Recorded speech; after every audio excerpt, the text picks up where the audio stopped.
시청자 여러분 안녕하십니까? 대한민국이 잘 보이는 곳으로 모셔다 드리는 신통방통 정찬배입니다. 먼저 오늘의 핵심 뉴스입니다. 민주당 공천에서 배제된 김영주 국회부의장이 오늘 국민의힘에 입당합니다. 자신의 지역구인 영등포 갑 지역 출마가 유력합니다. 한송원 기자입니다. 민주당 공천 과정에서 하위 20%로 분류되자 이에 반발하고 탈당한 김영주 국회부의장. 민주당이 저에게 의정활동 하위 20%를 통보했습니다. 영등포 주민을 대표하는 국회의원으로서 모멸감을 느낍니다. 오늘 당적을 옮겨 국민의힘에 입당합니다. 한동훈 국민의힘 비대위원장은 1일 탈당한 김 부의장을 만나 입당을 권유했습니다. 저희가 어떤 정치가 필요하다. 대한민국과 동료 시민을 위해서 어떤 정치가 필요하다라는 점에 대해서는 많은 공감대를 이루고 있다. 농구 선수 출신으로 한국노총에서 활동한 뒤 2004년 비례대표로 정계 입문한 김 부의장은 서울 영등포 갑에서 내리 3선을 했고 문재인 정부 시절 고용노동부 장관을 지냈습니다. 김 부의장은 자신의 지역구인 영등포 갑 출마가 유력합니다. 국민의힘에서 그 당론과 소신이 다르면 충분히 얘기할 수 있다. 그게 제가 얘기하는 진영 논리의 정치를 했습니다. 국민의힘 공관위는 후보를 직접 국민에게 추천받는 국민추천제 지역과 방식을 논의합니다. 아직 공천 방식이 정해지지 않은 서울 강남권과 TK, PK 지역, 이른바 여권 텃밭에서 지역구가 선정될 것으로 보입니다. TV조선 한송원입니다. 네, 김영주 의원은 이재명 대표를 강하게 비판하면서 민주당을 떠났었습니다. 민주당이 저에게 의정활동 하위 20%를 통보했습니다. 영등포 주민을 대표하는 국회의원으로서 모멸감을 느낍니다. 민주당이 잘 되기를 바라지만 이재명을 지키지는 않겠습니다. 이재명을 지키지는 않겠습니다. 이재명 대표 이름을 굳이 언급을 했어요. 이 자신의 공천 배제가 누구 때문인지를 사실상 암시를 했다고 할까요? 이러면서 비명 행사라는 말이 나왔고 이 논란이 지금까지 이어지고 있습니다. 자, 민주당을 나온 김영주 의원, 그런데 이 사람과 공개적으로 만나면서 이렇게 된 겁니다. 편하게 입고 왔어요. 네. 세탁 입고 올래다가 그래서 걱정될 뻔했는데. 저는 김영주 부의장님과 같이 경륜 있고 상식 있고 합리적인 정치를 하는 분과 함께 정치를 하고 싶다라는 말씀을 드렸습니다. 우리 한동훈 비대위원장님께서 여러 번 저에 대한 호감을 많이 얘기해 주셨고 너무 늦지 않은 시간에 제가 답을 드리는 걸로 이렇게 오늘 얘기를 했습니다. 자, 그리고 탈당을 하면서 자신의 그 지역구의 지지자들 민주당원인데요. 이분들과 함께 국민의힘으로 옮긴다 이런 얘기가 나오고 있어요. 네, 맞습니다. 이 회동이나 이후의 상황들을 통해서 본인의 이 이적, 당 이적에 대해 동의하는 당원들과 함께 입당을 하겠다 이런 얘기를 하는데요. 다만 이제 이 당원들의 규모나 숫자가 어느 정도이냐 이 부분을 가지고는 지금 설왕설래가 오가고 있거든요.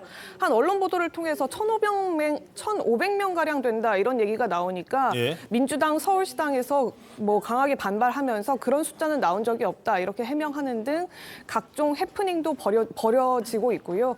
김민석 기획실장도 민주당 기획실장도 마찬가지로 어제 기자회견을 갖고 김영주 의원 등 탈당하는 최근 민주당 의원들이 당원들을 데리고 이동한다라는 얘기 등이 있는데 이게 일각에서는 압박에 의한 이동이라는 얘기도 있다 이러면서 내부 분열을 조장하는 세력들에 대해서는 엄중하게 판단해 주시길 바란다 이런 입장을 표명한 바도 있습니다. 예.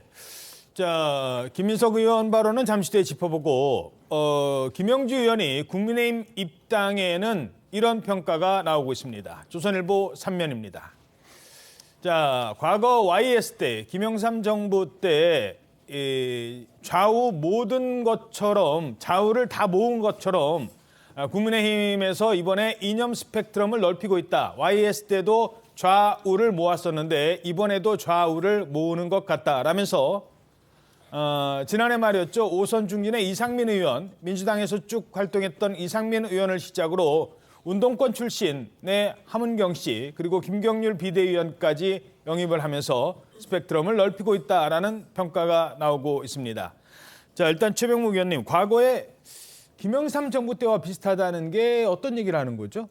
그렇죠. 그 당시에 이제 신한국당을 창당하면서 그 김영삼 대통령이 이제 이재호, 김문수 뭐 이런 분들을 대거 그 이제 그 신한국당으로 끌어들였거든요. 예. 좀 뭐 아시다시피 그때 이재호, 김문수 뭐 이런 분들이 이제 노동운동 뭐 이제 그 신한국당에서 얘기하는 이른바 뭐 좌파운동 뭐 이런 거를 이제 앞장서서 했던 사람들인데 과연 전향을 했느냐 이런 비판까지 받아가면서 이제 영입을 했어요. 예. 근데 지금은 그에 비하면은 사실은 뭐 하문경 씨 같은 경우는 이미 운동권을 떠나지 않았습니까? 그러니까 이념적 스펙트럼으로 보면 아마 그때보다 지금이 오히려 그 좀 였다 이렇게 생각을 할 수가 있겠죠. 그러나 어찌됐든 간에 지금 현재 국민의힘 지지층으로 분류되지 않는 사람들을 끌어안는 거는 외연 확장이라는 그 큰 틀에서 보면 그 1996년 김영삼 대통령의 외연 확장론과 상당히 유사성을 가지고 있다 이렇게 얘기는 할 수 있습니다. 예. 자, 김영주 의원의 국민의힘 입당에 민주당이 어떤 반응을 보일까요? 자, 일단 그래요? 그럼 내가 그동안 갖고 있었던 비밀 하나 공개할까? 뭐 이런 반응입니다. 이재명 대표가 김영주 의원이 사실 뭐 0점 받았다고 했던 의원 중에 한 명인지는 모르겠습니다만 0점을 받았다고 공개를 하죠. 그러면서 왜 0점 받았는지를 얘기해 버립니다. 이러자 김영주 의원도 가만히 있지 않았습니다.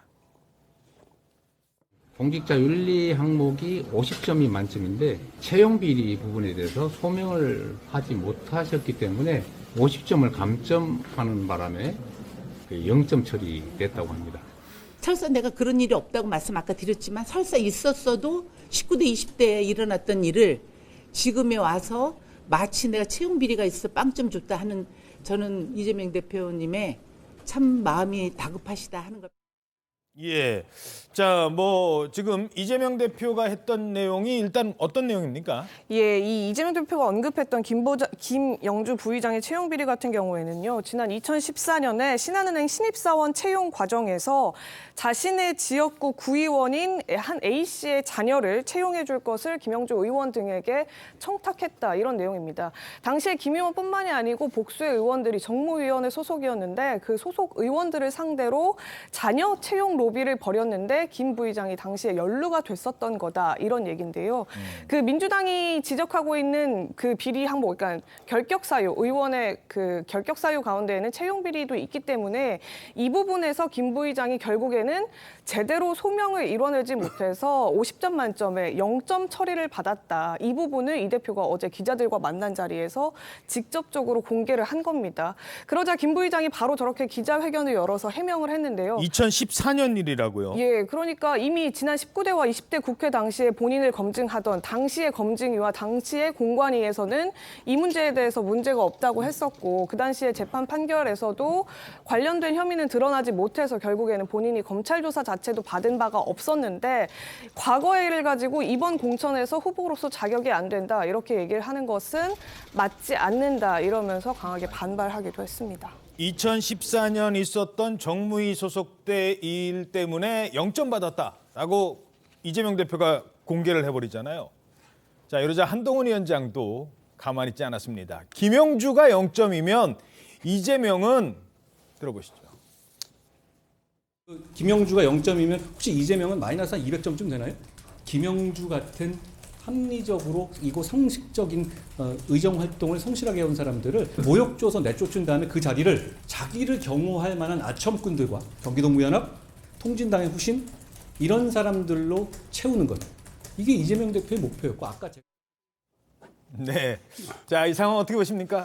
일단 윤리 문제를 가지고 빵점 이렇게 이재명 대표가 이야기하니까 예. 한동훈 비대위원장에게 충분히 역공의 빌미를 준 것이죠. 윤리 문제 하면은 뭐 이재명 대표가 뭐 떳떳하지는 않지 않습니까? 여러 가지 논란이 있는데 그리고 특히 이거 팩터 자체를 보면은 아마 이재명 대표 쪽에서 그러니까 민주당 쪽에서 이걸 아마 끌어들인 것 같아요. 컷오프 되고 나서. 왜 그러냐면은 제가 그때 상황을 살펴봤거든요. 조금 전에 2014년에 신한은행 특혜 비리 채용 의혹인데 이게 처음에 보도가 된 게 2019년 한 그 잡지에서 보도가 됩니다. 처음에 2019년에 보도가 돼요.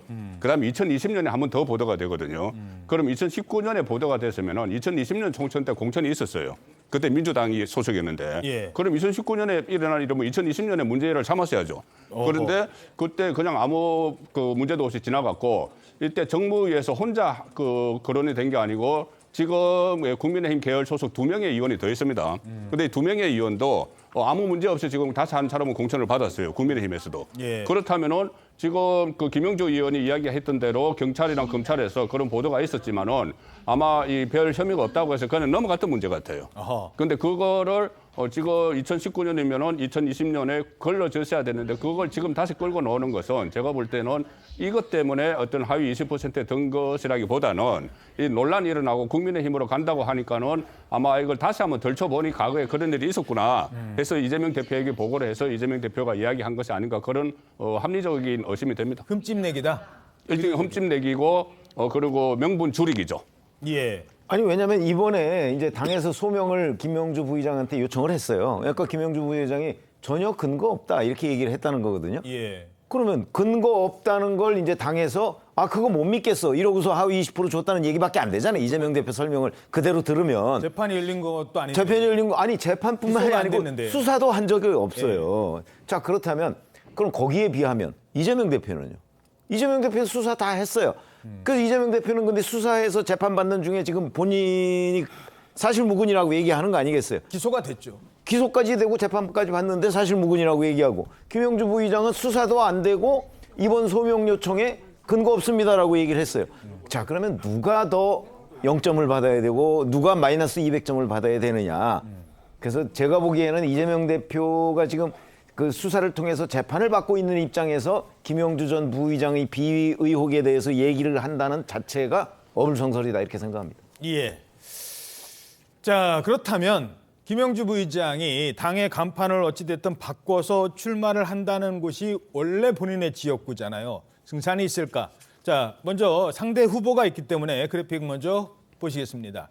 자, 이 지역은 현역 김영주 의원이 공천이 사실상 배제가 된 뒤에 과거에 보좌관 출신이었습니다만 영등포 구청장까지 지냈던 최현일 전 구청장이 민주당 공천을 이미 받았어요. 네네. 어떻게 될까요? 저 지역은 뭐 민주당이 그동안 김영주 의원이 쭉 국회의원을 했잖아요. 그래서 뭐 민주당의 텃밭으로 보일 수도 있지만 꼭 그렇진 않아요. 그 전으로 거슬러 올라가 보면 뭐 고진아 의원이라든가 전유옥 의원도 국회의원을 한 곳이고 그런 곳이어서 전유옥 의원도 저 지역이군요. 예. 그래서 그 지역이 꼭 뭐 민주당의 텃밭으로만 볼 수 있느냐 그렇지는 않을 수도 있다. 여의도가 포함이 되는 지역. 그렇죠. 영등포 을 같은 경우는 이제 그날 영등포역. 그렇죠. 주변. 여의도가 포함이 되는 거죠. 영등포 을이. 근데 갑은 포함 안 돼요. 갑은 안 돼요? 여의도가 예. 포함이 안 됩니다. 그렇긴 하지만. 예. 그렇기 때문에 뭐 민주당에 다소 유리해 보이는 측면도 있습니다만은 기본적으로 김영주 의원이 국회의원 현역이고 인지도도 좀 있고 하기 때문에 그 국민의힘의 기존의 예비 후보들 그리고 지지자들이 반발이 없이 흡수가 된 상황에서 예. 하면은 해볼 만한 지역이라는 생각은 좀 들어요. 어허. 그리고 더더군다나 지금 서울의 수도권은 기본적으로 중앙 이슈가 많이 영향을 주거든요. 근데 중앙 이슈 자체가 공천이 잘 됐느냐 못 됐느냐. 그래서 그 공천을 받고 나온 민주당 후보들이 그 심판자로서의 자격이 있느냐 하는 심판자 자격론까지 부상하는 상황이기 때문에 결과를 좀 두고 봐야 될 것 같습니다만 굉장히 격전지로 떠오를 가능성이 있다 이런 생각이 듭니다. 예, 알겠습니다. 자, 이러면서 민주당에서는요. 탈당할 때 아니 왜 혼자 가지 여러 사람 데리고 가느냐 이거 뭐 억지로 뭐 끌고 가는 거 아니냐 이러면서 이 부분에 문제가 있다면 법적 대응까지 하겠다라고 비판을 합니다. 누가? 김민석 의원이요. 탈당 강요는 정당법 등 관련법 위반이고 당사자의 자의에 의하지 않은 탈당은 절차에 따라서 다 무효화가 됩니다. 과거 민생당 등 집단 탈당을 권유했던 관련자들이 법적인 제재를 받고 있는 사례가 있으니 특히 해당 지역의 당원들께서는 유념해 주시기 바랍니다. 자, 김민석 의원의 저 발언에 한동훈 위원장 이 팩트 폭격, 팩폭이라고 하죠. 김민석 의원의 별명이 있는데요. 이걸 떠올리면서 다시 한번 과거 일을 소환했습니다. 통상 철새 정치인이라는 말은 명분 없는 탈당을 개인적인 이익을 위해서 반복하는 사람을 말하죠. 대표적으로 떠오르는 사람 있으십니까? 많은 분들이 바로 그 김민석 의원을 떠올릴 것 같습니다. 다른 사람도 아니고 김민석 의원이 그런 얘기하는 게 좀 국민들께서 우스워 보인다라고 생각하실 것 같습니다. 김민석 의원 도대체 몇 번이나 옮긴 겁니까, 자기는? 그래놓고 그런 겁을 주는 말을 한다고요? 네. 자, 민주당에 있다가 국민의힘으로 옮기니까 김영주 의원을 향해서 뭐 철새 이런 얘기가 나오잖아요. 근데 그 얘기는 김민석 의원이 철새를 언급하는 것은 적절하지 못하다. 이건 무슨 내용이에요? 그러니까 과거에 김민석 의원이 민주당을 탈당했다가 복당한 적이 있거든요. 예. 그것 때문에 이제 김민석 의원에는 항상 아마 인터넷 같은 거 쳐보면 그 철새에 해당하는 그런 그 별명이 있어요. 아, 옛날 뭐 정몽준 후보 때. 그렇죠. 그때 이제 그때도 그 지역 이제 그쪽 당으로 이제 입당을 했었고 그렇기 때문에 그런 이제 그 별명이 붙어 있어요. 아예 정치부 기자들 사이에서는. 그렇기 때문에 지금 한동훈 위원장이 얘기하는 게 바로 그 대목이죠. 다른 사람은 몰라도 어떻게 김민석 의원이 이 탈당 강요 문제를 얘기를 하느냐 하는 건데 제가 보건대는 글쎄 그냥 저도 김민석 의원이 저 얘기를 했다고 하길래 맨 처음 떠올린 게 바로 그거였거든요. 그런 점에서 본다면 약간 자기 얼굴에 침 뱉기 같다 이런 느낌이 듭니다. 예, 뭐 굳이 그 단어를 언급하지는 않겠습니다. 별명이니까.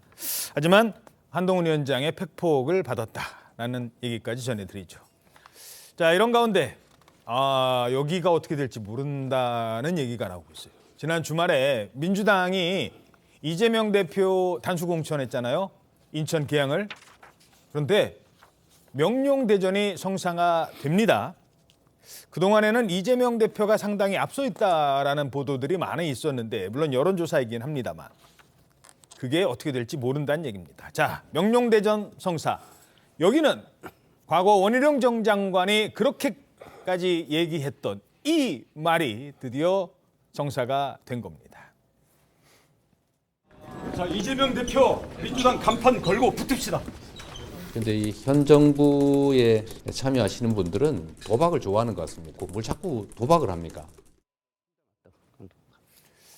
자, 이재명 대표와 원희룡 전 장관 대진표가 확정됐습니다. 그리고 이제 두 사람이 언제 만나나 기자들이 얼마나 그 모습을 포착하려고 했겠습니까? 그 장면도 나왔습니다.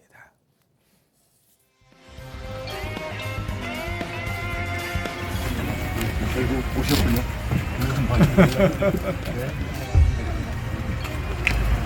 네, 이쪽으로.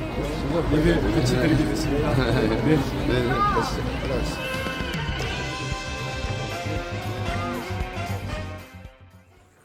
자, 결국 오셨군요.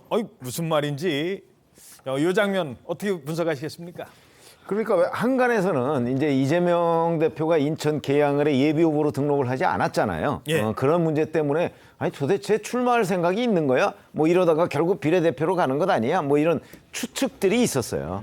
그러다 보니까 이제 결국 오셨군요라는 거는 그런 추측과 달리 자 이제 지역구로 활동을 하려고 지금 정식으로 공천을 받으셨군요. 뭐 이런 얘기인 것으로 보입니다. 예. 그렇지만 사실은 비례대표 후보 등록은 아직 멀었거든요. 후보 등록이 이달 21일입니다. 그렇기 때문에 그거는 마지막까지 봐야 되는 거죠. 그냥 이론적으로 본다면. 그러나 일단 하여튼 단수 공천을 받았기 때문에 명룡대전은 뭐 성사가 됐다 이렇게 보는 것은 무리가 아닙니다.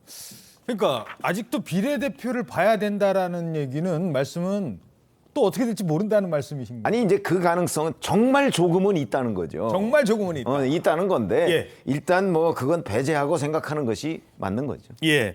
자, 왜 지금 이 말씀을 하셨을까요? 물론 이건 여론조사입니다. 참고용이에요. 아직 어떻게 될지 모르고 어떻게 나올지 모릅니다. 근데 최대 격전지 가운데 하나로 꼽히는 계양을 지역 여론조사 관심 가는 결과가 나왔다고요? 예, 맞습니다. 지난 1일과 2일 인천 계양을 유권자를 상대로 한 조사 결과가 나온 건데요. 이재명 대표가 그 45.2%, 원희룡 전 국토부 장관이 41.6%의 지지를 나타냈습니다. 저러면 오차 범위 안에 있는 건가요? 예, 맞습니다. 오차 범위가 4.35%포인트였는데 둘의 격차가 3.6%포인트거든요. 오차 범위 내에 접전 양상이다. 이렇게 해석해 볼 여지가 있는 그런 여론조사가 나온 겁니다. 다만 이번 조사 같은 경우에는 개항을 선거구 획정 전에 치러진 조사인데요. 이번 22대 총선에서는 개항을에 있던 계산 1동 또 3동이 개항갑으로 이동하면서 개항갑의 작전 서운동이 개항을로 이동하는 등 미세 조정이 이뤄졌습니다. 예. 자, 그러니까 계양갑의 작전 서운동이요. 뭐 이런 특정 지역을 뭐 분석하는 건 그렇습니다만 지난번에 대선 때 여론조사로 봤을 때 전통적으로 그곳은 민주당이 좀 강세 있는 지역인데 이게 이재명 대표 지역구로 계양을로 편입이 됐다는 거예요. 그리고 그동안에 지난번 대선 때 조금 앞선 곳으로 조사됐던 지역은 이재명 대표 지역구에서 떨어져 나가고 요거는 좀 불리할 수도 있다라는 건데 그거를 뭐 큰 변수는 아니라고 해도 자 일단 오차 범위 안까지 왔대요. 어떻게 보십니까? 이거 상당히 지금 맹추격을 하고 있다. 원희룡 전 장관이 그렇게 볼 수가 있죠. 물론 재건에 거기서 원희룡 전 장관은 그 한 3주, 3, 4주 동안 계속 거기 개항을에 상주를 했어요. 이재명 대표는 거의 개항을에 출마를 과연 할지 조금 전에 말씀하셨지만 그런 상황이었기 때문에 이런 조사 결과가 나왔지만 이 조사를 보면은 그때 이재명 대표가 그 보궐선거에서 받은 득표가 52.2%인데 그 득표를 52.2를 했어요. 그런데 그거보다 7%포인트가 지금 떨어진 여론조사가 일단 나왔지 않습니까? 여론조사와 득표율을 비교하는 건 좀 그렇긴 하지만 어쨌든 그 상황이고 원희룡 그 후보가 받은 득표는 그때 윤영선 후보가 받은 득표와 별 크게 차이가 안 나요. 한 2% 정도 차이 나는데 여기 또 하나의 변수가 있습니다. 유동규 후보가 있는데 유동규 후보가 이 같은 조사에서 2%를 받았더라고요. 그런데 이 나중에 지금 유동규 후보가 끝까지 완주하지 않을 거라는 이야기들이 또 많고 하기 때문에 이 상황이 어떻게 될지 모르는데 아마 이재명 대표로서는 상당히 좀 놀랐을 거예요. 저렇게 추격을 하는가. 이 점에 대해서 조금 전에 그 최병욱 위원께서 말씀하신 대로 그래서 여전히 이게 이렇게 격차가 좁혀지면은 이재명 대표가 차라리 비례대표로 가는 것 아닌가 이런 말이 나오는 이유가 지난 토요일에 갑자기 단수 공천을 발표를 했잖아요, 민주당이. 그런데 그 전날에 원희룡 후보가 SNS에 글을 올려서 인천 계양을 주민들에게 나이가도 물어본다. 출마하는 거냐 안 하는 거냐 나이가 물어본다. 이런 글을 올렸어요. 지역에 나오지도 않으니까 출마하는 거냐 안 하는 거냐 밝혀달라. 뭐 이렇게까지 이야기를 했거든요. 그리고 또 그 시점에 보도가 뭐가 나왔냐면은 그 계양갑 지역에 최원식 뭐 사법연수원 동기고 의식가했다는 최원식 변호사가 또 갑을 국민의힘 후보로 출마를 한다. 그래서 포위를 한다. 이런 보도까지 나오는 시점에 단수 공천을 주말에 발표를 한 거예요. 그렇기 때문에 우선은 여러 가지 말들이 나오니까 일단 발표를 하고 좀 추이를 보는 것 아닌가 이런 분석도 나오는 게 사실이죠. 자, 이재명 대표와 원희룡 전 장관 이런저런 나이도 동갑이에요? 예, 맞습니다. 64년생으로 60세 동갑입니다. 그 밖에도 사법고시를 패스했다 이런 공통점이 있죠. 이재명 대표 같은 경우에는 검정고시를 통해서 중앙대 법대 82학번으로 입학을 했고 이후에 사법시험에 합격한 뒤에는 경기 성남에서 곧장 변호사로 개업을 해서 활동했다는 이력이 있습니다. 이후에 시민운동에 참여해서 열린우리당에 입당 또 정치에 입문하고 다들 아시는 것처럼 경기지사를 거쳐서 대통령 후보까지 지냈죠. 이 원 전 장관 같은 경우에는 학창 시절에 천재 소리를 들었다 이런 소문이 이런 얘기 일화가 뭐 정치권에 많이 알려지고 있는데요. 고시 3과. 네, 맞습니다. 이 서울대 법대 82학번입니다. 학력고사 또 사법고시 수석이다 이런 기록을 보유한 걸로도 잘 알려지고 있고요. 사법시험 합격한 이후에 3년 동안 검사 생활을 마친 이후에 서울 양천갑에서 16대부터 18대까지 국회의원을 지낸 경력도 가지고 있습니다. 이후에 고향인 제주도로 넘어가서 제주지사를 지내기도 했습니다. 자, 그렇다면 이번 선거에서 유권자들에게 차별화 포인트가 이제 있어야 되거든요. 공통점이 있다면 어떤 게 있을까요? 뭐 공통점 쭉 말씀을 해주셨으니까 차별화를 얘기하면 뭐 이재명 당대표는 당연히 기본적으로 지역에는 크게 신경 쓰지 않고 이슈가 안 되게 하기 위해서 관리를 하는데 노력을 할 거고요. 지금 현재 국정 운영이 별로 그렇게 좋은 평가를 받지 못하니까 국정 운영 평가 다시 말해서 심판론을 계속해서 제기할 것으로 보입니다. 그리고 원희룡 지금 후보 같은 경우는 이재명 당대표와 본인을 나란히 세우는 게 굉장히 중요하잖아요. 예. 그러니까 나란히 세우는 데 주력을 할 거고 계속해서 이재명 당대표 심판, 다시 말해서 야권 심판론과 더불어서 과연 이재명 당대표가 심판자로서 자격이 있느냐라는 어떤 심판 자격론 내지는 공인으로서의 자격이 있느냐는 공인 자격론, 이걸 가지고 선거를 많이 치르게 되지 않을까 이런 생각이 듭니다. 대장동 일타 강사로 그랬잖아요. 원희룡 전 예. 장관이 한번 관심을 모았잖아요. 그 자체가 이제 공인으로서 자격이 없다는 걸 계속 공격한 것이거든요. 예. 알겠습니다. 예. 자, 그래서 여기가 관심을 모으잖아요. 그러니까 기자들도 많이 여기에 취재를 집중합니다. 그런데 이런 일이 있었대요. 후보가 되면 막 식당도 가서 막 인사도 하고 껴안아 드리고 막 괜히 막 물건도 막 필요 없는 것도 막 사고 막 밥도 막 여기서 먹고 저기서 먹고 막 그러잖아요. 사실 한 식당을 갔습니다. 시민들이 있는데 아마 먼저 식사를 하고 있었나 봐요. 그러다가 이런 일이 벌어졌습니다.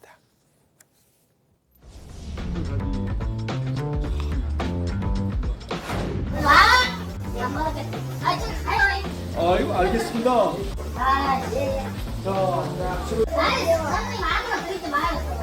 알겠습니다. 안녕하세요. 원희룡 후보입니다. 민주당원이라도 악수할 수 있죠? 알겠습니다. 자, 지나갈게요. 민주당원도 고용을 해야 되는 거 아닙니까? 네, 수고하십시오. 수고하십시오. 네, 자, 여기 출신이에요.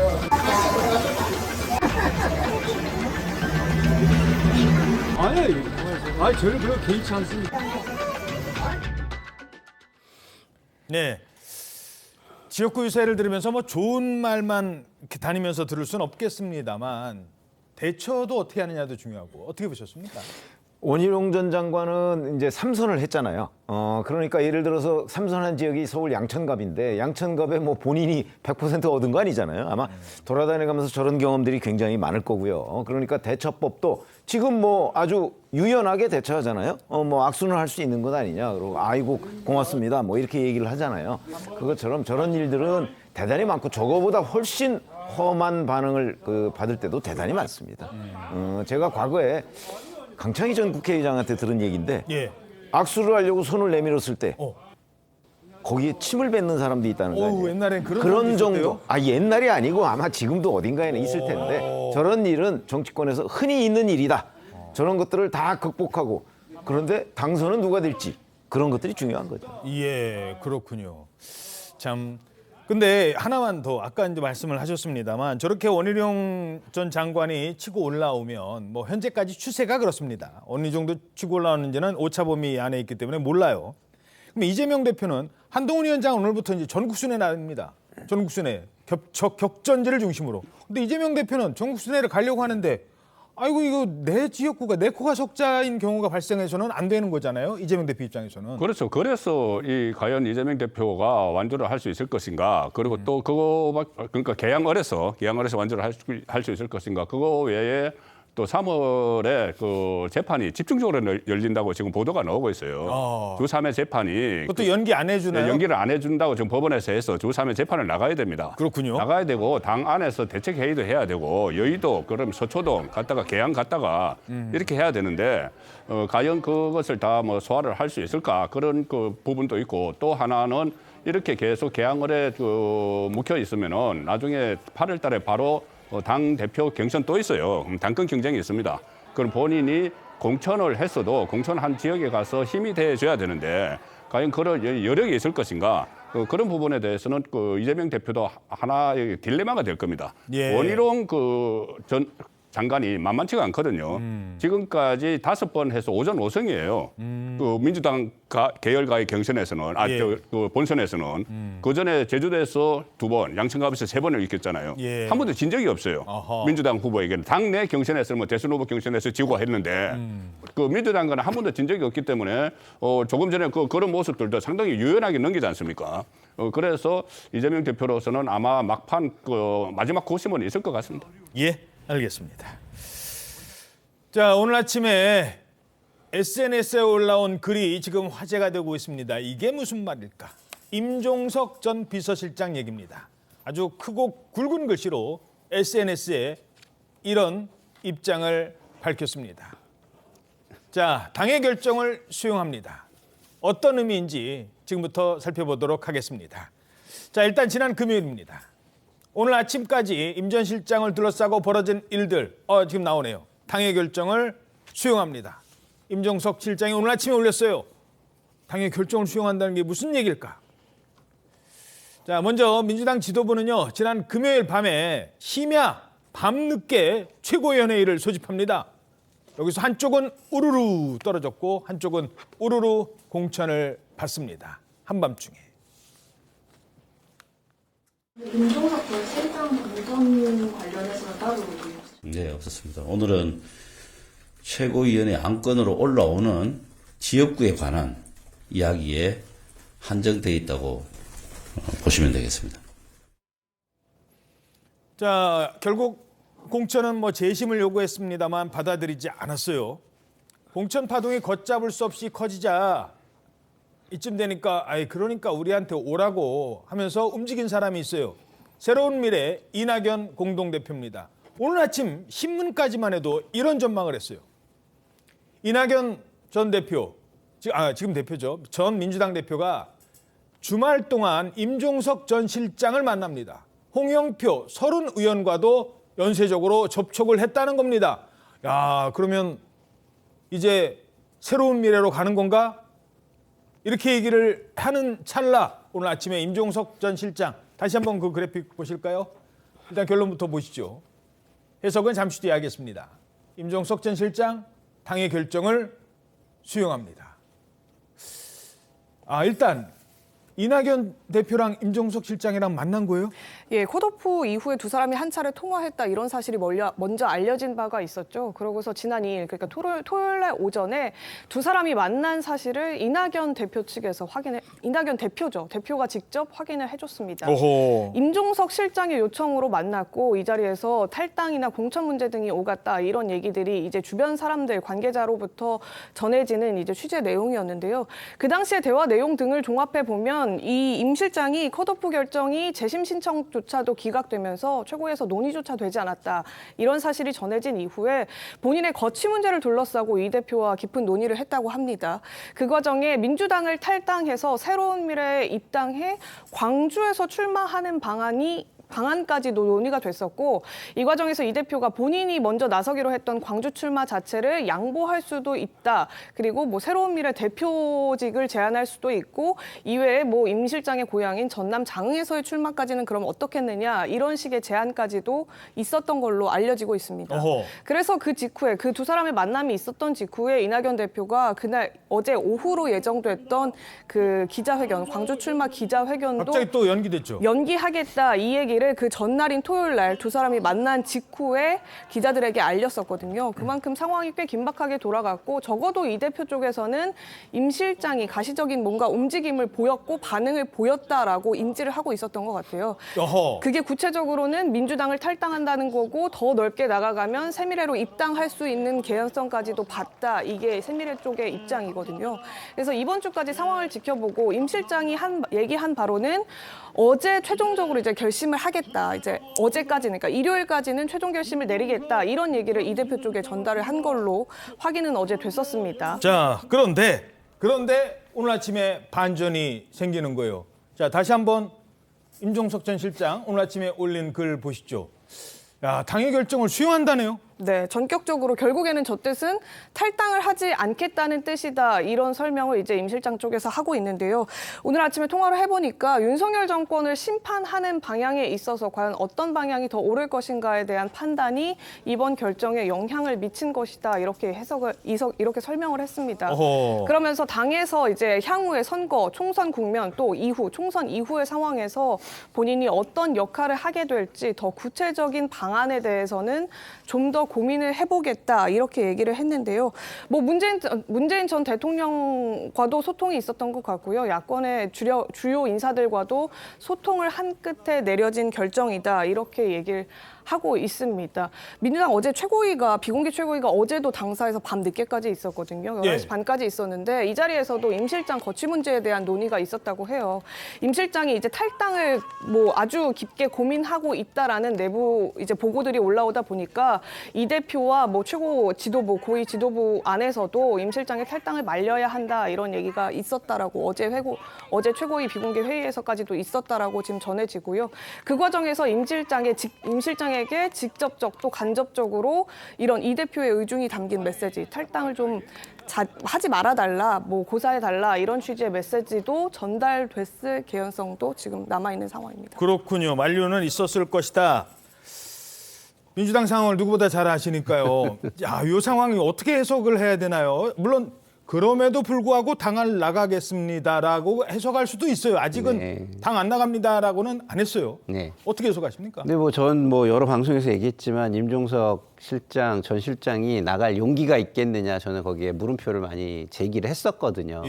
왜냐하면 지금 제3지대가 하나로 뭉쳐 있는 것도 아니고 지금 다시 쪼개져 있어서 굉장히 중간지대, 무당층, 유권자들에게 굉장히 많이 실망을 줬잖아요. 그래서 이걸 다시 살릴 수 있느냐 이런 부분도 굉장히 고민이 됐을 거예요. 그리고 또 이제 윤석열 정권 심판론이 굉장히 높은 상황에서 나갔을 때 배신자 프레임, 만약에 제3지대가 굉장히 힘을 받지 못하면 배신자 프레임에 이렇게 걸려들 수가 있거든요. 그런 부분도 굉장히 부담이 됐을 것이고 그러면 당에 남고자 하는 것으로 최종 결정을 한 것이 아닌가. 다시 왜 말해서, 남았을까? 이것도 궁금해요. 남는다고 하면. 그러니까 제가 얘기했잖아요. 나갈 용기가 저는 없었다고 보고요.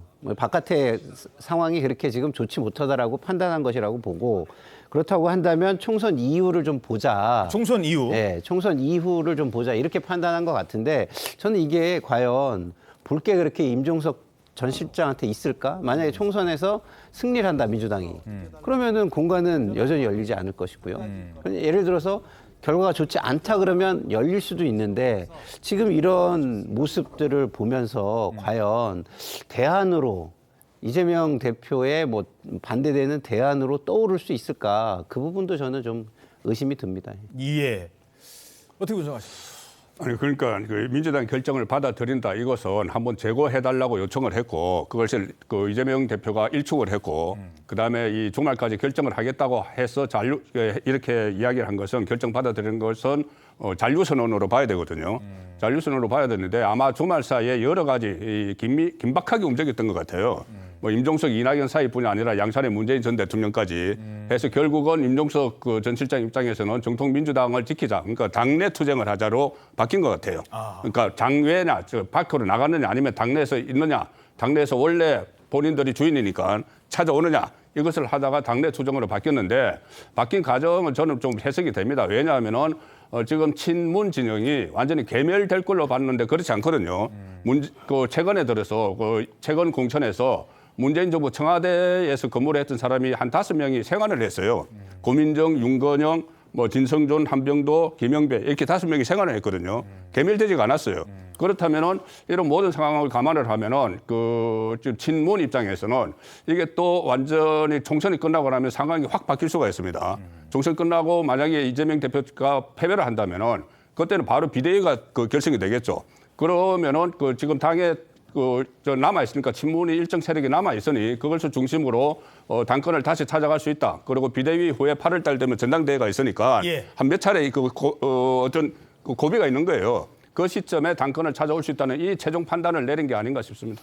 저 분석은 저는 조금 민주당에 있는 사람으로서 동의하기가 쉽진 않은 게 사실 임종석 전 실장이 친문의 대표성은 없어요. 사실 요번에 파동을 겪으면서 친문의 대표성을 가질 수 있는 상황이 된 거죠. 근데 그런 상황 속에서 그 전체를 아우르는 뭔가 행동을 하지 않았잖아요. 전체를 아우르는 행동을 하지 않았기 때문에 제가 볼 때는 과연 친문의 대표성 이런 것 때문에 이런 판단을 했을까? 저는 그렇게 하기는 지금 임종석 비서실장의 위치가 그렇게 친문들의 대표성을 갖지는 못한다 이렇게 알겠습니다. 언론 보도에 따르면 이제 문재인 전 대통령이 양산에 찾아온 이재명 대표에게 세 사람을 어떻게 선처를 부탁을 했는데 그 중에서 노영민 실장과 임종석 실장이 들어가 있다는 이야기죠. 그 이야기는 단순히 임종석을 그냥 구절해서 국회의원 만들어 달라는 것이 아니고 김종식 실장에게 친문의 대표성을 부여를 했다고 집어 봐야 얘기를 되겠습니다. 한 것은 예. 자, 어찌됐든 뭐 지금 이재명 대표 체제에서는 이렇게 조용히 있는 걸까요? 임종석 전 실장은 생물이라는 표현을 씁니다. 그러면서 어떻게 될지 모른다라는 얘기를 남기기는 했었습니다. 어쩌면 우리가 통합을 이룰 수 있는 마지막 기회일지도 모른다 하는 절박함이 제 가슴 안에 있습니다. 김대중 대통령께서 정치는 생물이라고 말씀하셨습니다. 위기감과 절박함을 가지고 다시 재고해 주십사 말씀드리는 것입니다. 이 점이 궁금합니다. 왜 이낙연 전 대표를 만났다는 것을 이낙연 전 대표가 공개까지 했잖아요. 아니 그 부분은 이낙연 전 대표가 임종석 전 실장의 거취 문제를 뭔가 좀 몰아가기 위해서 저는 공개를 했다고 봅니다. 임종석 전 실장은 그 부분에 대해서 언급을 안 했잖아요. 몰아가기 위해서 공개를 했는데 임종석 전 실장이 좀 아마 시간을 달라 이렇게 얘기를 했던 것 같고, 근데 바로 말씀하셨듯이 본인이 지금 총선 한 달 남짓 남았잖아요. 이 동안에 본인의 거취를 탈당을 하고 광주나 아니면 고향인 장흥에 가서 출마하는 문제가 여의치 않다고 분석을 했겠죠. 그러니까 여기서 그냥 저는 주저앉는 것이지 이게 무슨 새로운 길을 모색하려고 그 정치적 선택을 했다고 별로 보지 않습니다. 그건 무슨 얘기냐면 아까 얘기했었듯이 임종석 전 실장이 친문의 대표성도 없고 그다음에 총선에서 설령 이재명 대표의 민주당이 진다고 하더라도 지면은 이제 뭐 비대위 뭐 이렇게 갈 가능성이 있겠죠. 예. 그 비대위도 결국은 이재명 대표와 비슷한 어떤 친명계의 비대위가 꾸려지지 그 친문계의 비대위가 꾸려질 가능성은 저는 없다고 보거든요. 그건 왜 그러냐면 끝나고 나도 이 당은 친명계가 압도적으로 많아요. 지금 친명계 전부 다 공천하고 있잖아요. 예. 그렇기 때문에 끝난다고 해서 친명과 친문 간의 이 균형이 뭐 깨져서 이제 만약에 민주당이 패배하면 친명이 더 많아진다? 그렇지 않습니다. 숫자상으로 얘기가 안 돼요. 그렇기 때문에 임종석 전 실장의 이 정치적 공간 이런 거는 아마 지금이 최대치고 예. 총선이 끝나면 거의 없어질 가능성이 더 높다고 저는 개인적으로 봅니다. 알겠습니다. 자, 그렇다면 임종석 전 실장을 데려왔을 때 새로운 미래와 네. 임종석이 없는 새로운 미래와 뭐 큰 차이가 없을까요? 어떻게 보십니까? 큰 차이는 사실은 있죠. 왜냐하면 지금 이낙연 대표 같은 경우는 제가 볼 땐 정치적 위기라고 보거든요. 왜냐하면 이낙연 대표가 탈당했을 때 사람들이 주목했던 것은 호남에서 일정 정도 제3지대에 새가 모일 것이다라는 것과 민주당 내부가 동요할 것이다. 이 두 가지를 봤어요. 예. 그게 정치적 의미입니다. 그런 무게감이고. 근데 두 가지가 지금 거의 없는 상황입니다. 그런 상황에서 새로운 모색을 하려면 뭔가 친문이나 탈당하는 사람들이 구심점으로 느낄 만한 사람을 데려오는 게 중요했죠. 그게 그렇죠. 이제 임종석 전 실장이에요. 근데 안 온다고. 근데 안 온다고 하니까 앞으로 민주당에서 탈당하는 사람들은 들이 이 당으로 올 가능성은 훨씬 더 낮아진 셈이 돼버린 겁니다. 그래서 뭐 빅텐트가 될 것이냐 되게 굉장히 어려워졌다는 생각이 들고요. 지금 이낙연 대표는요, 지금 여기 진짜 위기라고 느끼고 뭔가 특단의 대책을 내지 않으면 안 되는 게 노쇼를 2번 겪은 거예요. 이원욱, 조응천 두 의원이 노쇼 사태가 하나 있었어요. 노쇼 예약하고 안 오는 거. 그렇죠. 물론 예약을 하기로 하고 했는지는. 거의 분위기가 갔는데 네. 결국은 마지막에 도저히 못하겠다. 지금 임종석 지금 전 실장이 노쇼 2차 파동 같은 이런 게 지금 돼버린 겁니다. 그래서 이거를 뭔가 이렇게 바꾸고 제3지대의 대표성 내지는 가능성을 보여주는 뭔가 특단의 대책을 마련하지 않으면 제3지대가 계속 제3지대라기보다는 새로운 미래가 굉장히 어려워질 것이다 이런 생각이 듭니다. 노쇼 얘기하셨으니까 네. 우리가 가겠습니다 하고서 안 가는 걸 노쇼라고 합니다만 거기 얼마예요? 예, 저희는 뭐 이렇게 뭐 한 끼에 뭐 예를 들어서 뭐 4분이면 8만 원이면 가능합니다. 예, 끊었어요. 근데 손님한테 전화 왔다고 해서 그게 노쇼인지, 그리고 왜 노쇼를 했을까? 만났다는 건 본인은 공개를 안 하고 아예 안 만나면 되잖아요. 처음부터 민주당에 남을 거면 임종석 전 실장 안 만나면 이런 얘기도 없어요. 근데 가가지고 가격 정도는 물어본 것 같아요. 이 부분은 어떻게? 근데 이게 제가 이제 뭐 네이밍을 조금 과하게 붙였을 수는 있어요. 그렇지만 상대편에게 그런 기대를 한껏 하게 만든 것조차도 저는 이게 굉장히 큰 정당이면 모르겠지만 이제 새롭게 시작하는 정당이기 때문에 엄청난 피해를 준 거 아니겠습니까? 결론적으로 보면 그런 의미에서 이제 제가 좀 네이밍을 약간은 과하게 했지만 노쇼로 볼 수 있지 않을까 이런 생각이 드는 겁니다. 예, 알겠습니다. 자, 이런 가운데 민주당 범야권 비례 정당을 공식 출범시켰습니다. 세상의 변화를 바라고 퇴행을 찬성하지 않는 모든 국민, 모든 세력들이 힘을 합쳐야 합니다. 이 나라가 그래도 진보하는 나라임을, 전진하는 나라임을 증명하기 위해서는 모두가 힘을 합쳐야 한다. 맞습니까, 여러분? 그런 경기동부연합이나 통진당의 후신인 진보당 같은 중국적인 인사들, 그리고 자기 개인에게 아첨하는 아첨꾼들로 채워놓고 있습니다. 그런 사람들이 지금처럼 국회를 지배하고 입법 독재를 하는 나라가 되었을 때 이 나라가 대단히 어려워지고 나라의 국민들이 대단히 어려워질 거라고 생각합니다. 진보당의 한석으로 민주당을 잡아먹는다 이런 보도가 있다고 하셨는데요. 그런 말 같지 않은 얘기까지 저희가 답을 해야 되는지를 잘 모르겠어요. 자, 이 꼼수 정당 논란도 논란입니다만 지금 문제가 되는 건요. 옛 통진당 세력과의 연합입니다. 지금 이게 논란이 되고 있는 거예요. 네, 맞습니다. 여기 이 행사에 진보당의 윤희숙 대표가 또 참석을 하기도 했는데요. 이 진보당 같은 경우에는 그 전신이 지금 통진당이라고 평가받고 있는 정당이죠. 이 윤희숙 대표가 의석 한 석의 진보당이 민주당을 잡아먹을 것이라는 그런 보도가 나온다.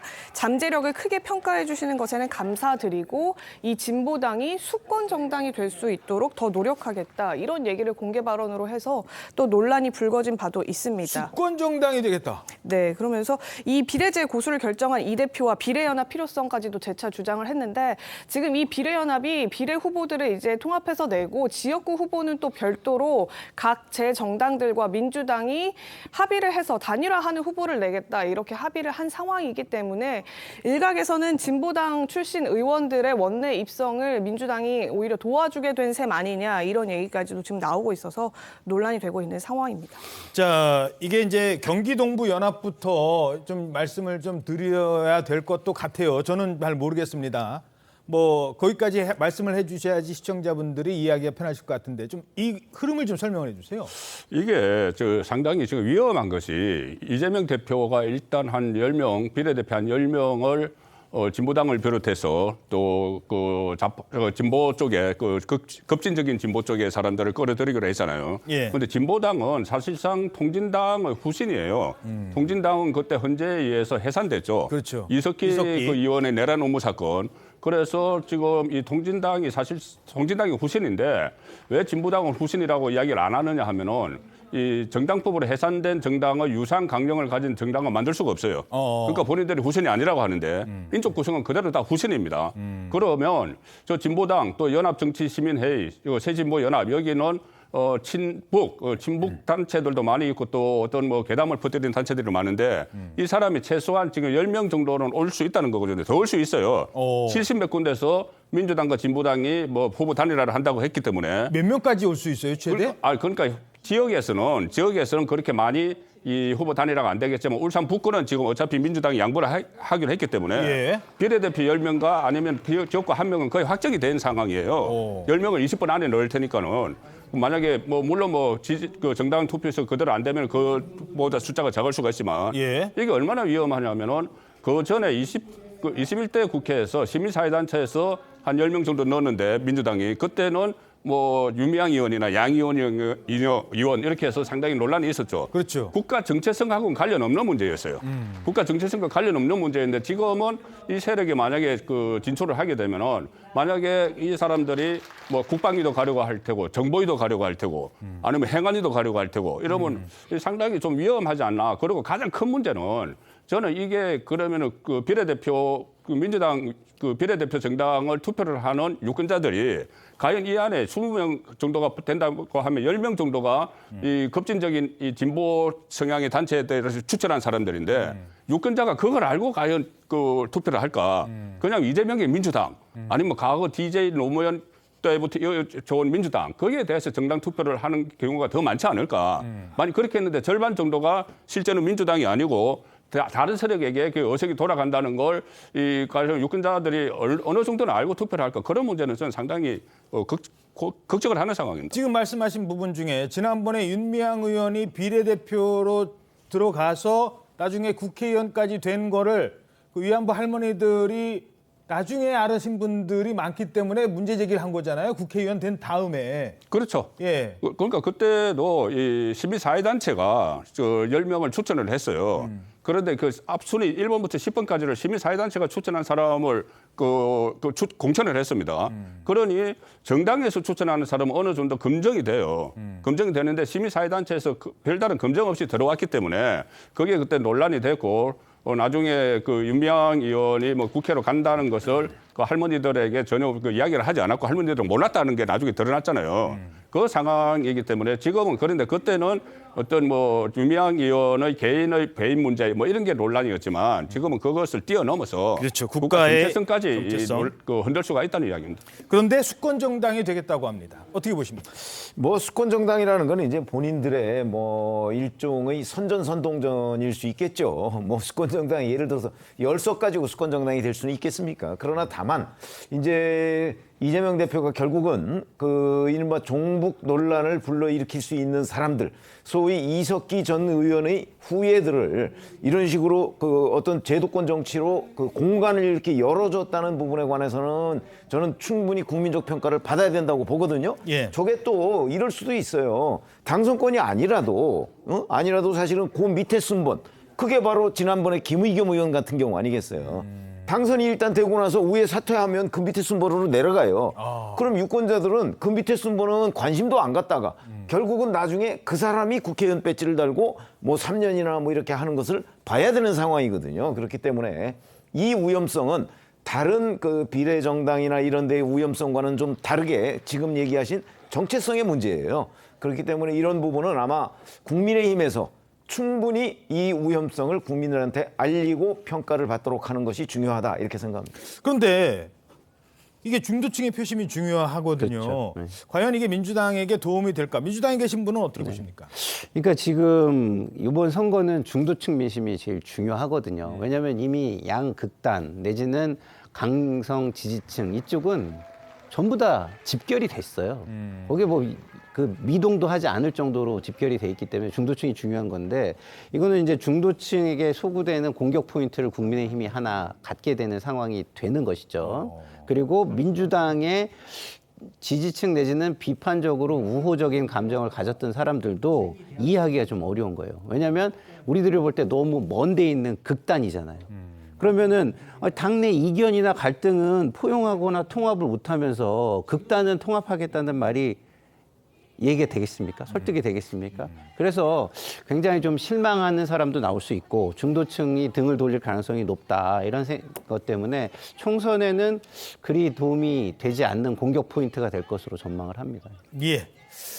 그래도 저렇게 한 데는 이유가 있을 것 같아서 최주영 기자, 민주당 입장이 비판적인 시각은 많습니다만 혹시 뭐 취재한 게 있어요? 왜 그럼에도 불구하고 저렇게 위성정당과 연합을 하려고 하는 건지? 결국 궁극적으로는 지역구 연대가 가장 큰 문제인 것 같습니다. 지난 대선이나 이번에 그 강서구청장 선거에서도 그 곳곳 지역구에서 뭐 근소표 차로 국민의힘의 이제 지역을 승부 때. 네, 그때에는 이제 범야권 후보들의 그 표 깎아먹기도 최소화해야 이제 국민의힘을 이길 수 있는 지역이 분명히 있거든요.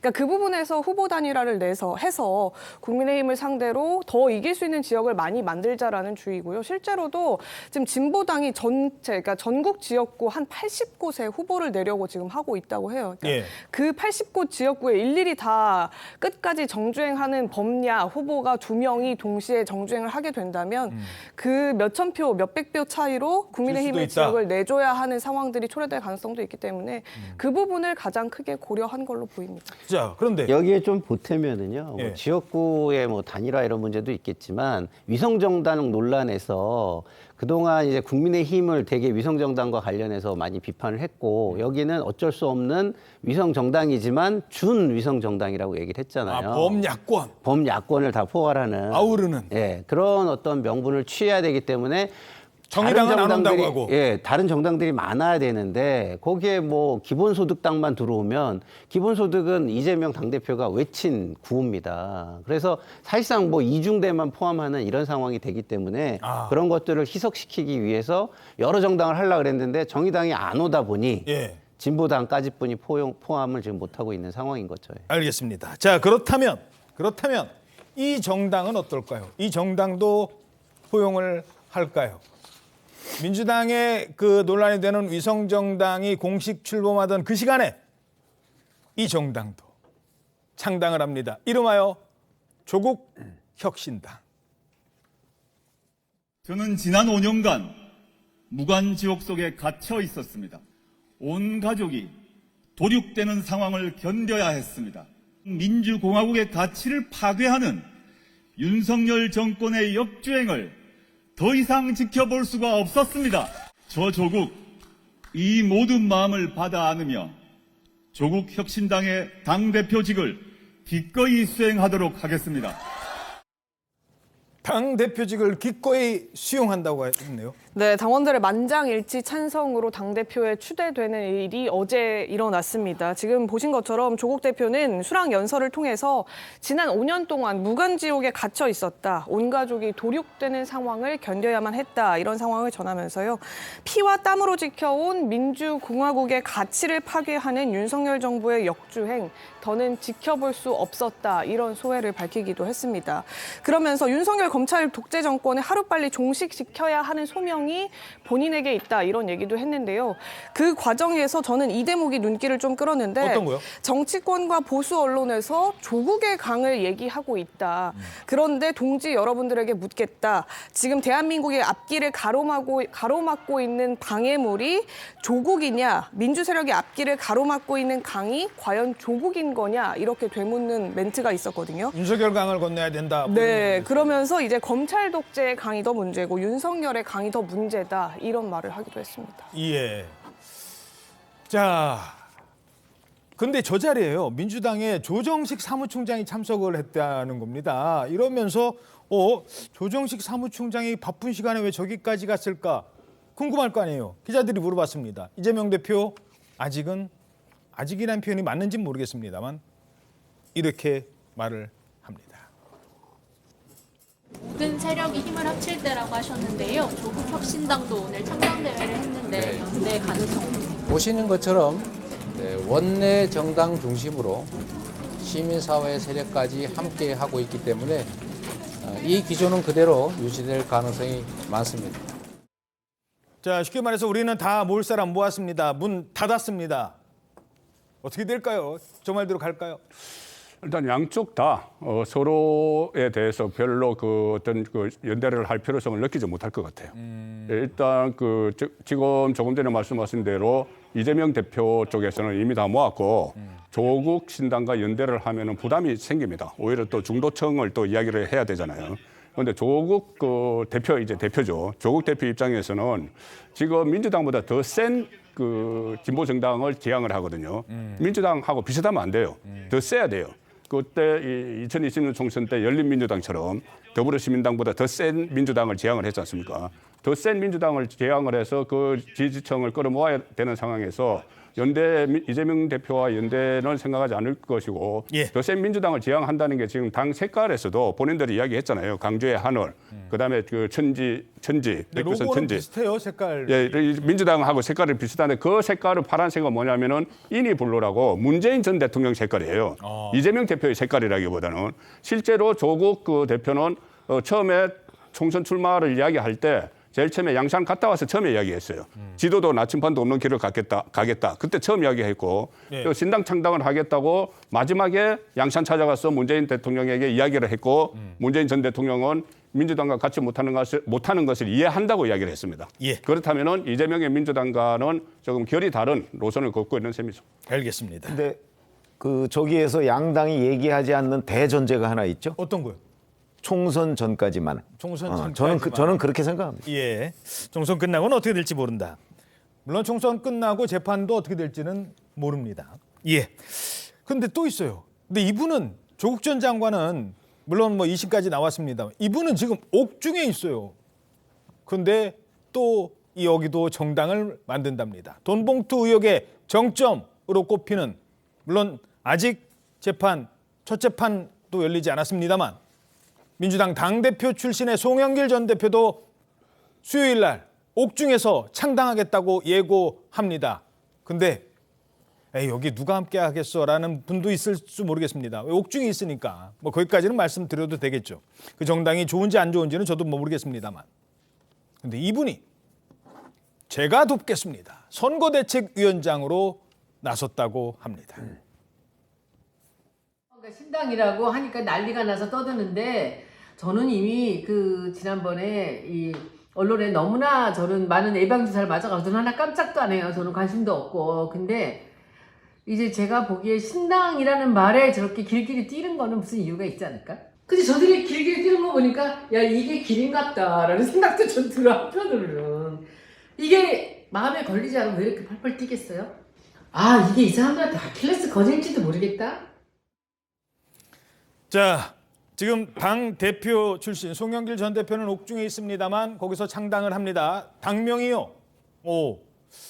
소나무당이랍니다. 소나무당. 근데 소나무당이라는 이름을 바로 손혜원 전 의원이 장명한 겁니까? 예, 지난번 문재인 대표 때, 그러니까 새정치연합에서 더불어민주당으로 넘어갈 때 그 더불어민주당이라는 당명을 만들고 로고를 만드는 데에 관여했던 인물이 바로 손혜원 전 의원이었는데요.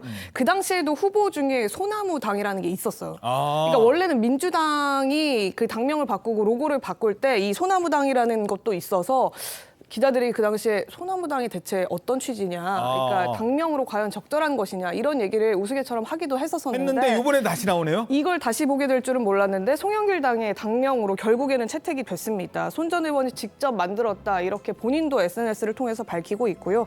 이 로고 또 창당 행사에 입을 티셔츠 디자인까지도 손 전 의원이 직접 공개를 했습니다. 잠깐만요. 소나무가 한자로는 송이네. 네, 맞습니다. 소나무 송. 네. 야, 그래서 송당. 네, 맞습니다. 송영길 전 대표. 그런 의미를 부여한 것 같고요. 뭐 늘 푸르르다 뭐 이런 취지의 해석도 가능한 이 당명인데 이 송 전 대표와 앞서 소개드린 조국 대표도 마찬가지로 이 검찰 수사를 계속 받고 있는 상황이고 재판에까지도 넘겨진 상황에서 창당을 하는 부분에 대해서 검찰은 유감이다 지금 이런 입장을 밝히고 있고요.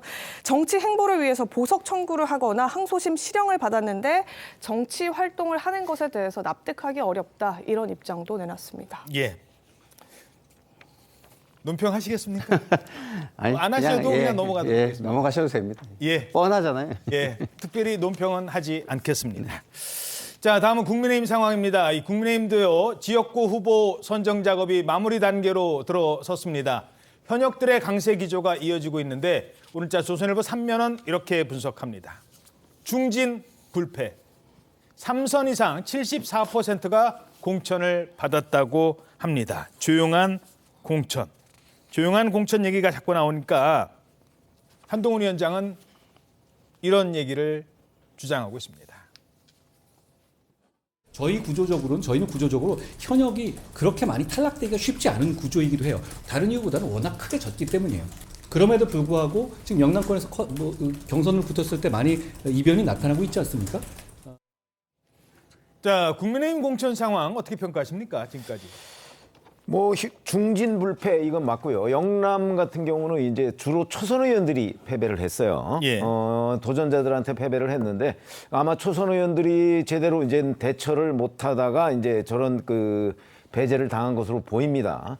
근데 이제 문제는 한동훈 비대위원장은 이제 안정 위주, 뭐 이기는 공천을 하겠다 이렇게 얘기를 했는데 안정 위주로 공천을 한 것으로 보여요. 예. 만약에 그 현역 공천 배제를 많이 할 경우에 그 사람들이 뭐 탈당을 한다든가 이럴 경우는 굉장히 위협을 받겠죠. 아마 그런 부분에서 본인이 좀 신중을 기하다 보니까 이제 저런 현역 불패 얘기가 나오는 것 아닌가 싶고요. 근데 이제 문제는 저희 틀림없이 사실은 이 교체 요구도 유권자들이 상당히 강하거든요. 교체 요구. 근데 그 교체 요구는 지금 수용을 못한 거잖아요. 그 부분은 아마 본인이 이제 비례대표나 뭐 이런 데서 좀 보완을 하겠다고 얘기를 하지만 그런 거에 대한 종합적인 평가. 반면에 뭐 민주당은 이제 뭐 친명을 친문으로, 친문 배제한 자리에 친명을 내리꽂았다 이런 비판을 많이 받지만 나중에 다 하고 나고 보면 그 교체율은 민주당이 더 높을 거예요. 그렇죠? 이제 이런 부분, 왜냐하면 교체 요구도 틀림없이 있으니까. 근데 의석수가 또 많은 이유. 아니, 많아도 교체 비율은 똑같을 테니까. 아하. 비율도 민주당이 더 높을 가능성이 있어요. 아마 이런 부분을 가지고 민주당은 또 그 부분을 부각시켜서 자기네들 강점으로 이제 유권자들 설득을 할 텐데 그런 점에서 본다면 뭐 한동훈 비대위원장이 지나치게 안정 위주의 공천을 한 것 아니냐 아마 이런 비판은 그 비례대표 확정될 때까지는 계속 받을 수밖에 없겠다 이런 생각이 듭니다. 당 내부의 쓴소리도 잠깐 들어보시겠습니다. 당 내부에서 이미 이분도 공천을 받았습니다만 이런 쓴소리도 나오긴 했었습니다. 이른바 핵관 호소인, 친윤 호소인, 나경원 둘러앉히고 안철수 둘러앉히고 뭐 이랬던 사람들 완장차고 골목대장 놀이하고 이런 사람들이 혁신공천이라는 이름하에서 좀 배제가 되는가 이런 기대를 좀 했었을 텐데 컷오프되거나 불출마한 분들의 숫자나 비율이나 면면을 보면 그렇게 감동을 많이 줄 수 있는 건 아닌 것 같아요. 자, 일단 조용한 공천이긴 합니다만 감동이 없다. 그리고 교체율이 많지 않다. 이기는 게 목표인데 여기까지 전해드리고. 저는 숫자는 중요하지 않다고 봐요. 숫자는 보조적인 겁니다. 예를 들어서 제목이나 주제가 있고 그 제목과 주제에 맞는 숫자가 얼마냐를 보는 거죠. 그래서 지금 우리 김근식 그 후보가 잘 얘기를 했습니다만은 그러니까 주류, 그다음에 친윤, 핵관 이런 쪽에서 중진이나 다선이나 이런 사람들이 만약에 교체가 됐다면 숫자는 중요하지 않고 굉장히 어려운 교체를 이루어냈구나. 뭔가 방향이 이런 방향으로 가기 위해서 어려운 일을 했구나. 이런 평가를 받을 텐데 그런 부분이 없다는 거예요. 지금 현역이 몇 명 됐느냐. 이거는 전혀 중요하지 않다. 결국 제가 볼 때는 거기에 어떤 브랜드를 붙일 수 있느냐가 가장 중요하다. 이런 생각이 듭니다. 예. 아니, 그 공천에 대한 평가는 지금 하는 게 아니고 총선이 끝난 다음에 해야죠. 그 잘된 공천이면은 그 선거에 이기는 것이고 뭐 선거에 지면 잘못된 공천인데 지금 잘된 공천, 이기는 공천을 하려고 하는 거고 조금 전에 다른 여러 가지 사례를 들 수 있지만 하나만 말씀드리면 중진 의원들 3선 이상 중진은 불패해서 뭐 23명이 살아남았다 하잖아요. 그런데 살아남지 못할 사람들을 재활용한 게 많거든요. 뭐 서병수, 김태, 재배치라고. 그렇죠. 또 그러니까 뭐 정치적으로 재활용, 재배치죠. 정치적으로 재활용. 리사이클링 그거하고. 그건 다르죠. 그러니까 서병수, 김태호, 뭐 조혜진, 박진 이 원래 있으면 이 사람들은 되게 어려운 사람들이에요. 그런데 재배치를 함으로 해서 오히려 지금 험지에 가서 싸우도록 했잖아요. 그러니까 이런 새로운 그 방식의 한동훈 공천이 이루어지고 있다. 저는 그렇게 평가를 합니다. 예, 알겠습니다. 내치기보다는 경쟁력이 있기 때문에 다른 곳에 한 번 더 기회를 줬다. 그래서 조용한 거다라는 평가까지 들었습니다. 선택은 아시죠? 여러분이 하는 겁니다. 정부가 전공의 복귀 데드라인을 3일까지 연장했습니다. 어제 지나갔어요. 의사들은 병원 대신 이곳을 선택해서 거리 집회를 열었습니다. 주최 측 추산 4만 명이 모였습니다. 정부는 엄정 대응을 재차 강조하고 있습니다. 어떻게 될까요? 걱정입니다. 임서인 기자입니다. 원점 재검토가 적힌 검은 마스크를 쓴 집회 참가자들이 구호를 외칩니다. 보건병원 의대병원 양질료 공개된다! 의협이 서울 여의대로에서 주최한 의사총괄기 대회에 주최 측 추산 4만 명이 참석했습니다. 의대생과 학부모도 참석했습니다. 아이들이 무슨 굉장히 돈만 아는 그런 이기적인 집단으로 이렇게 매도되는 것에 대해서 내적 상처가 굉장히 깊은 것 같이 보여서 굉장히 그게 안타깝습니다. 의협 지도부는 의대 증원을 원점에서 재검토하라고 요구했습니다. 정부는 의료비 폭증을 불러올 수 있는 의대정원 증원 문제를 원점에서 재논의하라. 전공의들의 집단 행동을 옹호하면서 격한 용어로 정부를 비판하기도 했습니다. 어려운 노예의 삶이 아닌 진정한 어려운 주체로서 살아가기 위해 분연히 떨쳐 일어난 전공의 결정을 지지하고 오후 2시부터 5시까지 예정됐던 집회는 1시간 반 만에 끝났습니다. 집회 참가자들은 5개 차로를 가득 메우고 여의도공원 일부까지 자리를 차지했지만 경찰과 별다른 충돌 없이 질서정연한 모습을 보였습니다. 의협은 파국을 원치 않는다며 정부가 조건 없이 대화에 응하라고 촉구했습니다. TV조선 임서인입니다. 자, 그러면 복귀 시한 지났는데 복귀하지 않은 전공의들은 어떻게 되는 거예요? 정부의 강경 기조 변함이 없거든요. 법적 절차가 진행될 것으로 보입니다.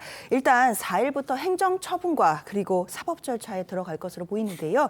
일단 단순 가담자에게는 최소 3개월의 면허 정지 처분, 그리고 주동자들에게는 경찰 고발과 사법 처리 절차를 개시할 것으로 보입니다. 전공의들은 사직서를 내고 병원을 나간 것 문제 없다라는 주장을 하고 있지만요.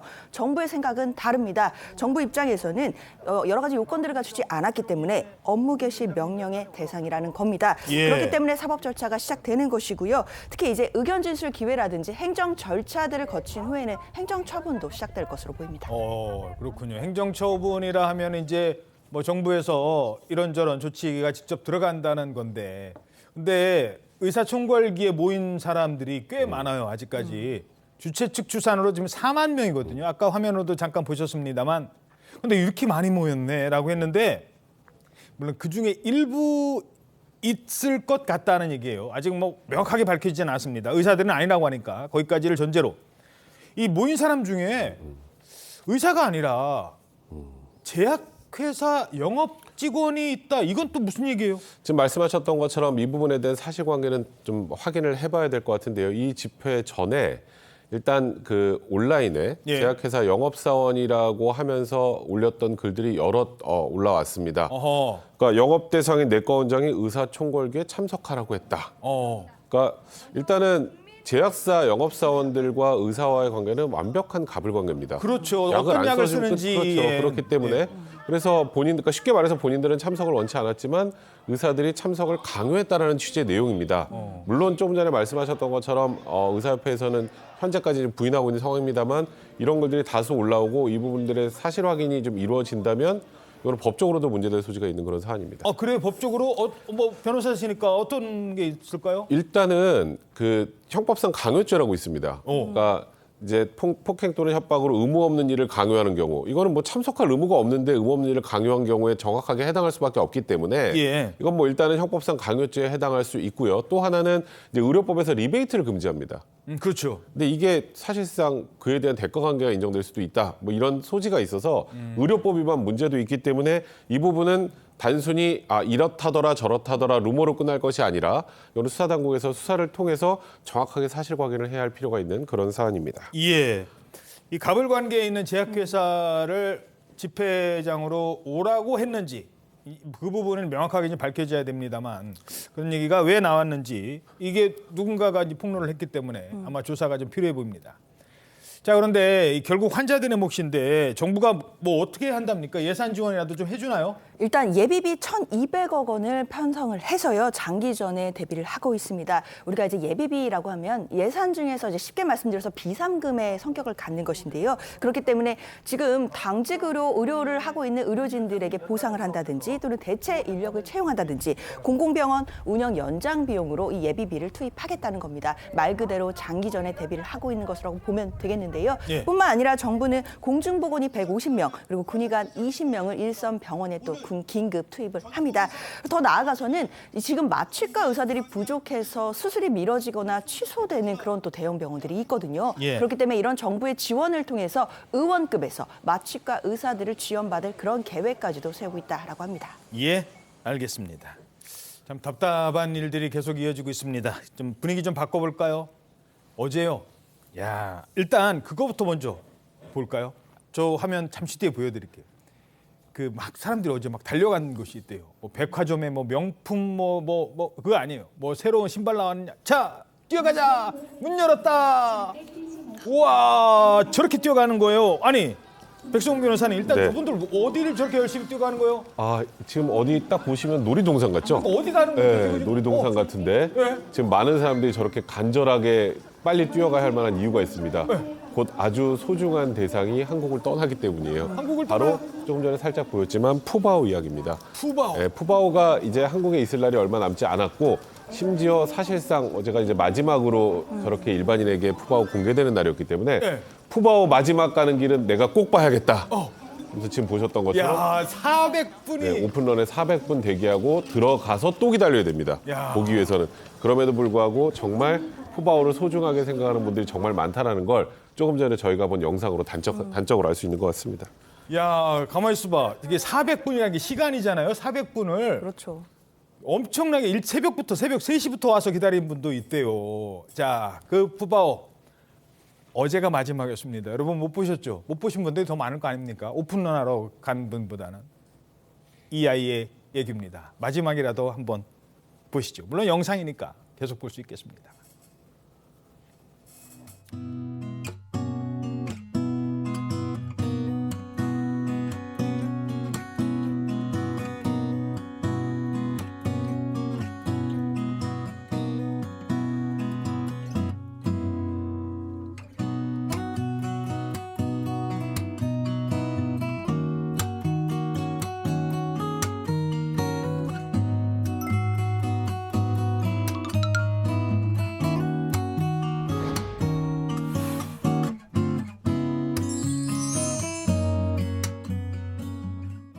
아유, 저 아이를 보려고 그렇게들 많이 기다렸던 거군요. 그렇죠. 앞서 보신 바처럼 400분을 기다렸다라고 하면 시간으로 한 사람이 6시간 40분이거든요. 그 푸바오를 보기 위해서 그 시간을 기다릴 정도로 다들 이제 부모의 마음으로 공동 육아를 한 모든 국민 여러분들에게 공동 육아. 그렇죠. 공동 육아의 마음으로 또 국민 판다가 이제 어제가 정말 마지막으로 공개되는 것이었기 때문에 많은 분들이 오픈런도 하고 그리고 6시간 40분까지도 기다리는 그런 모습을 보여줬습니다. 특히나 어제가 사실상 이제 마지막으로 공개되는 날이었고요. 많은 분들이 정말 아쉬워하면서 또 눈물을 흘리시는 그런 모습까지도 보였기 때문에 푸바오가 이제 남은 기간 한국에서 잘 훈련하고 또 적응 기간을 거쳐서 중국으로 가서도 건강하기를 바라는 마음들 다 마찬가지인 것 같습니다. 자, 이 관람객들도 이런 마음인데 진짜로 키운 사육사는 어떨까요? 아, 퇴근길에 결국 참았던 이 모습을 보였습니다. 이제 그만 울어요. 우리 부부 잘 키우고 잘 관리해서 잘 갈 수 있도록 잘 돌볼 거예요. 여러분들 너무 걱정하지 마시고 나중에 30일 후에 또 울어야 되잖아요. 그리고 저도 오늘 루이한테 그랬거든요. 루이 후이한테 아이고 너희들이 있어서 천만 다행이다. 아이고, 저분도 우시네. 당장은 그래도 내일 가는 건 아닌가 봐요. 4월 3일에 갑니다. 이제 그 동안에 이제 그 안에서 이제 중국으로 보내지기 전에 이제 뭐 케이지 같은 곳에서도 적응하는 훈련도 해야 되고요. 아, 이제 그렇구나. 네, 그런 훈련을 해야 돼서 이제 일반인한테 공개를 하지 않는 건데 사실 지금 좀 오신 분들 위로하려고 나온 강철원 사육사가 본인이 스스로 마지막에 울컥하신 걸 보면서 얼마나 저분은 정이 많이 들었을까. 저도 감정이입이 되면서 약간 울컥하는 생각 좀 드네요. 예, 알겠습니다.